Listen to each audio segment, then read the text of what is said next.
I'd like to give you a little tour of the small town that I grew up in, Scappoose. We came here in 1943. I was 7 years old. There was my mom, my dad, my sister, who's 11 months older than me, and me. Okay. When we first came here, there were probably 350 people in town. That was it. And there weren't very many buildings. I used to walk downtown and count the bars and the service stations. And it seemed like there was an excess of those. But it was a logging town. Anyway, we had some grocery stores, we had churches, we had a volunteer fire department. I remember a fire at one time. And they pulled this thing out of a garage, and that was the fire engine. Anyway, then we entered school. And there were two schools in Scappoose. There was the elementary school and the Scappoose Union High School, which building still stands. Okay, I was in the second grade, and my first day, my teacher appointed another girl to show me around. She's been my friend for 82 years. She's still alive, and so am I. Anyway, the building was 3 stories high. It was the biggest building in Scappoose, the school. And it had a basement in it where the bathrooms and a little library was down there. But anyway, living in Scappoose was so different than anything probably any of you have ever, I'm really old, have experienced. Because for one thing, every Friday we went to school and we took a quarter and we bought a stamp for our bond book because the war was on, and everybody did that. There were things going on with the war, but I never felt afraid at all. And there weren't a lot of things going on in town other than school things. There were football games and that type of thing, but there wasn't a lot of community things. Anyway, after second grade, third grade, fourth grade, fifth grade, I finally graduated from grade school and went into high school. Now, during the summers, when I was younger, we picked strawberries. All the kids I knew picked strawberries, and that was for your money. I mean, my money. It wasn't my parents' money, it was my money. And I could do whatever I wanted to with that. So what we did was we went to the fair, we went to the movies, we did the things we wanted to do. And we had a lot of fun out there in the strawberry fields, believe it or not. Even though it was raining and you'd come home just slogged with mud, but it was still fun. We rode our bikes.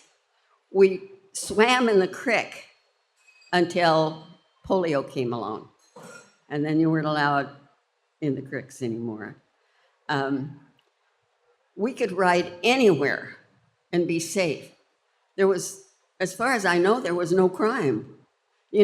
Somebody might get a ticket for driving too fast, or some of the boys would drag race and get a ticket for that.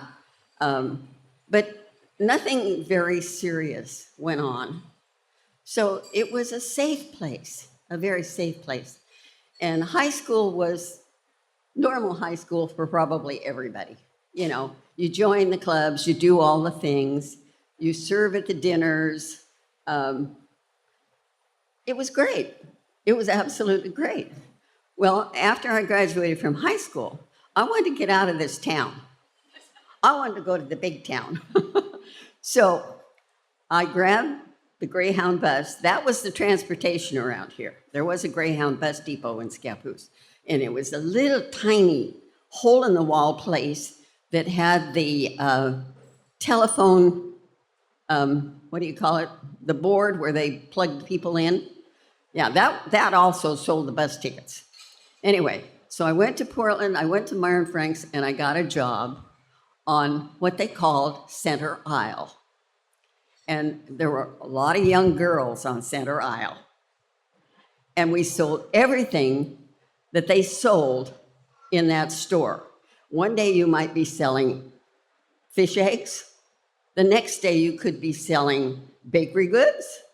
You could be selling old nylons, anything, you know. It was really interesting. But at Christmas time, they picked me and another girl to be the elves with Santa Claus because we were the two that would fit into the costumes. We were both small.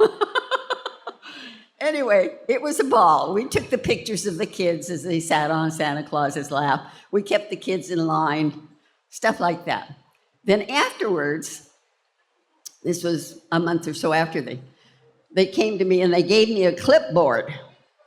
And they said, we want you to go to Olds and King's, Lipman's, there was a fancy store downtown, Charles F. Berg. Yes, and you went to these different departments and you counted the people in these different departments. And then you went back and you gave your information to Meyer and Frank's. So you were a spy. The only problem was I was 18 years old.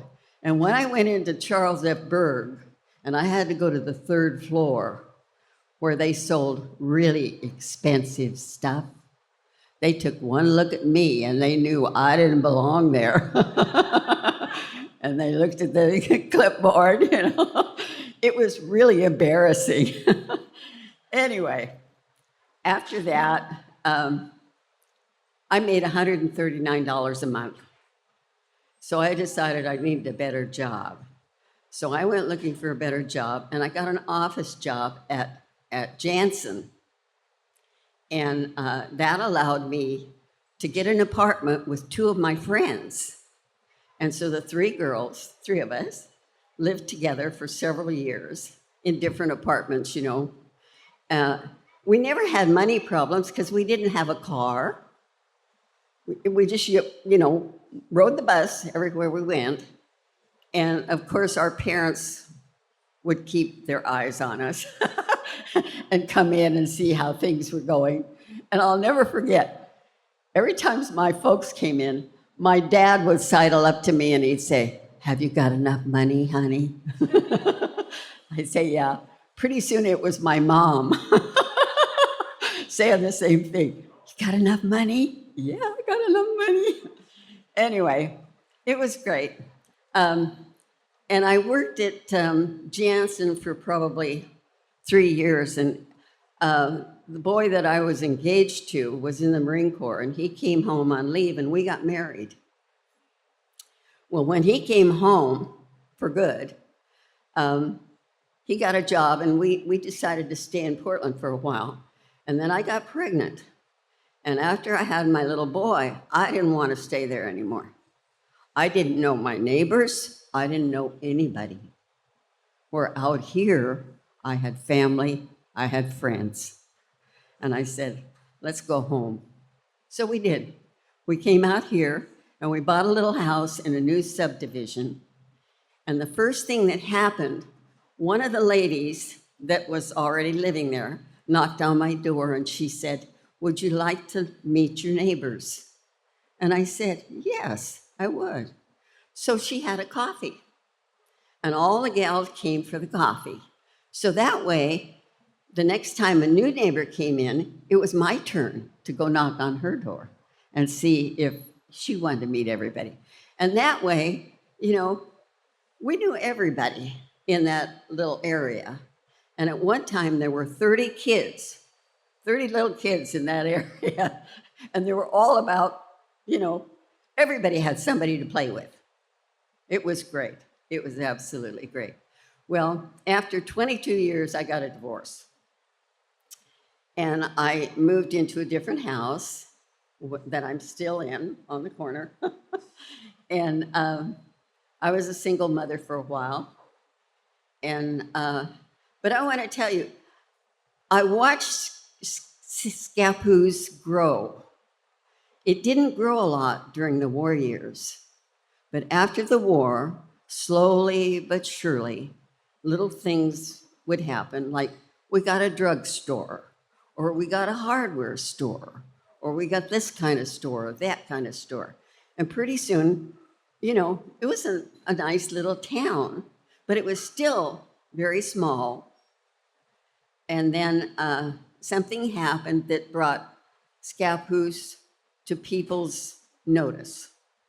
And apparently,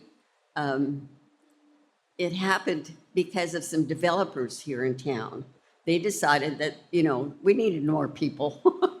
So they had a big spread in the Sunday paper about Scappoose. And then from then on, here we go. And this is where we are now. We've got 8,000 people here. And I want to tell you, I love this town. I love what they've done to it. It's a pretty little town. It's a nice little town. It's got parks. It's got 5 parks. In fact, we had a family reunion this last Saturday in one of them. It was wonderful. And we have a clinic. We have things. We even have a movie theater, which is something we never had before. We still don't have a swimming pool. And I don't think we're ever going to have one. Anyway, I just want you to know, I hope that my memories have sparked some memories that you have of the people and the places you love, like I love here. That's it.